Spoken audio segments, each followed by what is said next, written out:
Le Centre ouest-africain de formation et d'études bancaires, COFEB, a organisé le 16 juin 2022 une conférence actualité sur le thème « Relance post-Covid-19, quelle politique économique pour les pays africains ?»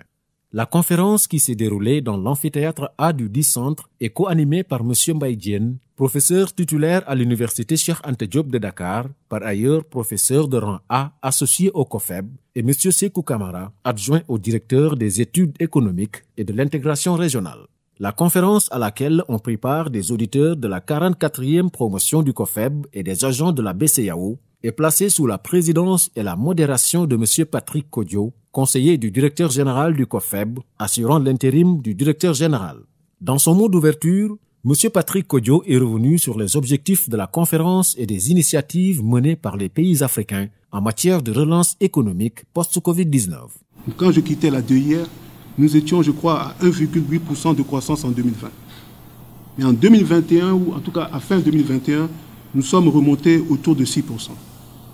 Et à fin 2022, on prévoit que nous soyons autour de 5-6%. Le déficit budgétaire, le déficit lié au fait que nos États ont fait beaucoup de dépenses dans le cadre donc de cette pandémie, était en 2020 au niveau de 5-6%.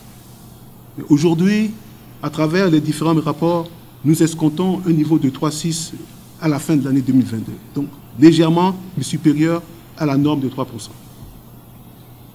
Les comptes extérieurs ont quand même bien tenu le coup, même si je reconnais que, bon, quelque part, le solde des transactions courantes s'est quand même situé à un niveau assez élevé à fin 2021 et est toujours prévu autour de 6% en 2022.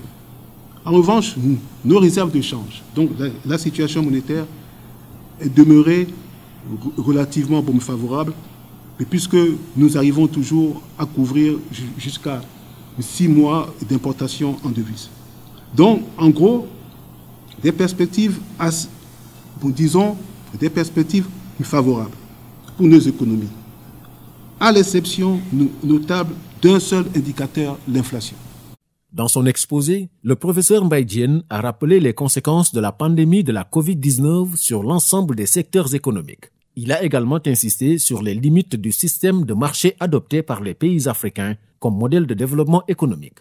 Le conférencier a également recommandé aux pays africains en général et à ceux de l'Union en particulier l'adoption de politiques de développement post-Covid-19 axées autour de 3 piliers que sont le développement humain, la transition énergétique et la transformation structurelle. Ces institutions ont tiré une leçon quand même de la pandémie, c'est-à-dire la nécessité de créer de nouveaux indices, de nouvelles méthodologies qui permettent de mesurer non seulement les performances des économies, mais aussi de comprendre quels sont les facteurs qui expliquent les différences de résilience après la survenue de la pandémie. Donc c'est pourquoi on verra maintenant qu'il y a pléthore d'indices nouveaux développés en 2020, 2021, juste pour saisir ce phénomène, et c'est entre guillemets grâce donc à la pandémie.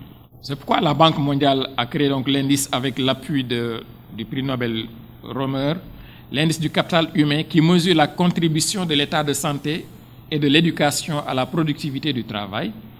La valeur globale de l'indice, comprise entre 0 et 1, mesure la productivité future d'un enfant né aujourd'hui par rapport à une valeur de référence correspondant à un bon état de santé et une éducation complète.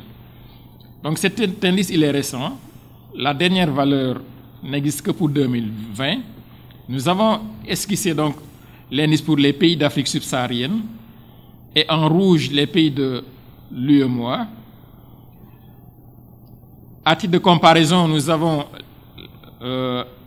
les indices des pays comme la Chine, l'Allemagne et le Canada, donc des indices les plus élevés au niveau mondial. Et ce que l'on constate évidemment, c'est qu'il y a une certaine harmonisation au niveau des pays d'Afrique subsaharienne et de légères différences entre les pays de l'UEMOA. Peut-être une leçon qu'on pourrait essayer de tirer, on peut juste essayer.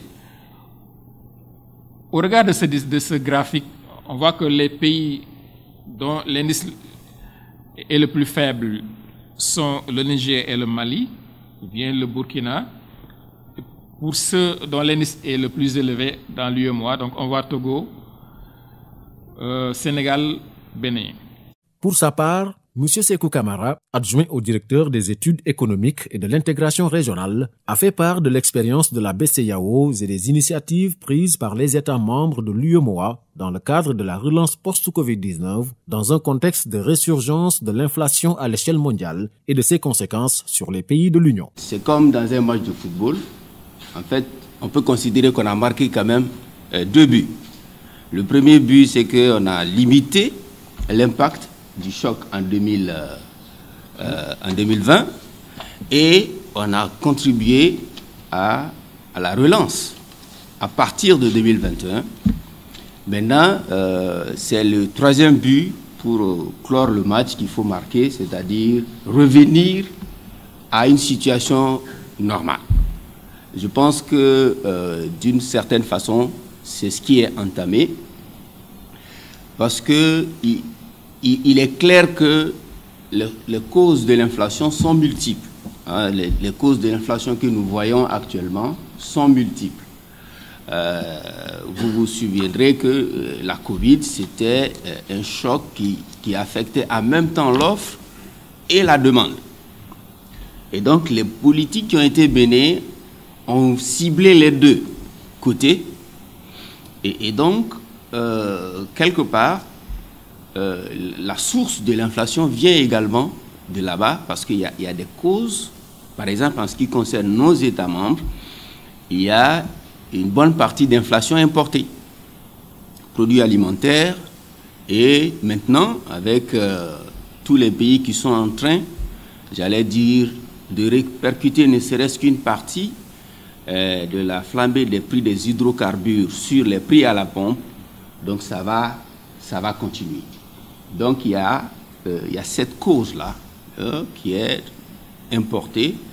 Il y a une autre cause qui est également importée, c'est dû en fait à la flambée des coûts du fret. Le coût du transport maritime a augmenté de façon extraordinaire depuis en réalité 2021, quand tout le monde a recommencé à consommer comme on le faisait avant, alors qu'il y avait eu des perturbations très importantes. Des échanges, il est ressorti la nécessité de mettre l'accent sur l'amélioration de l'espace budgétaire, le renforcement des capacités de l'administration publique, le développement de l'éducation et de la recherche, la consolidation des actions conduites pour l'amélioration du climat des affaires, le renforcement de la stabilité politique et l'amélioration de la situation sécuritaire, ainsi que le renforcement de l'intégration régionale.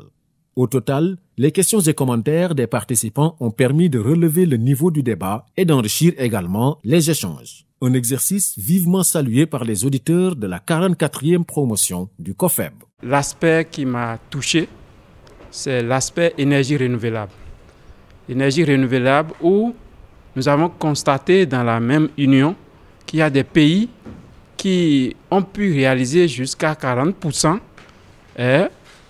ce produit qui est vraiment un produit de notre génération. Et dans la même union, il y a des pays qui se retrouvent encore à moins de 40%, c'est-à-dire même à moins de 10%.